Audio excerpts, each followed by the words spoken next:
एक नज़्म पेशी खिदमत है जिसका उन्वान है चटखारे। पहला बंद है। सिरी पाए चुना पाए भला पाया क्या है।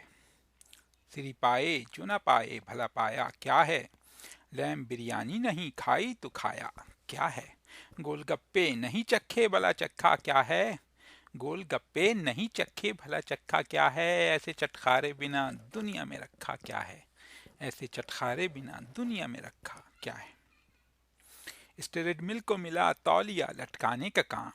इस ट्रेडमिल को मिला तौलिया लटकाने का काम, जिसमें फरबा की लुटी अजमत रफ्ता को सलाम। मियाँ डाइटिंग है फ़कत मॉडर्न फाके ही का नाम। मियाँ डाइटिंग है फ़कत मॉडर्न फाके ही का नाम। खुल के जीना है कैलोरीज को गिनना क्या है। ऐसे चटखारे बिना दुनिया में रखा क्या है। हाजी महफूज से जो ताफ्तान मंगवाए।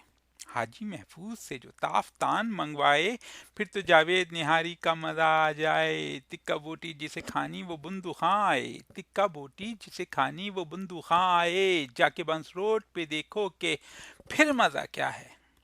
ऐसे चटखारे बिना दुनिया में रखा क्या है। नाम को सामने अपने ये सलाद आया है। नाम को सामने अपने ये सलाद आया है। हर वलीमे में जो खाया तो मटन खाया है। देके ऑर्डर ये चिकन हमने ही मंगवाया है। देके ऑर्डर ये चिकन हमने ही मंगवाया है। मुर्ग की बोटी जो नहीं तोड़ी तो तोड़ा क्या है। ऐसे चटखारे बिना दुनिया में रखा क्या है। और आखिरी बंद है। आंख खुलते ही हुए मीठे के जो शैदाई। आंख खुलते ही हुए मीठे के जो शैदाई। हलवाए हबशी से ये राल है मुंह में आई। रसमलाई जिसे कहते हैं वो डट के खाई। रसमलाई जिसे कहते हैं वो डट के खाई। हाई शुगर की कोलेस्ट्रॉल की परवाह क्या है। ऐसे चटखारे बिना दुनिया में रखा क्या है। ऐसे चटखारे बिना दुनिया में रखा क्या है। बहुत शुक्रिया।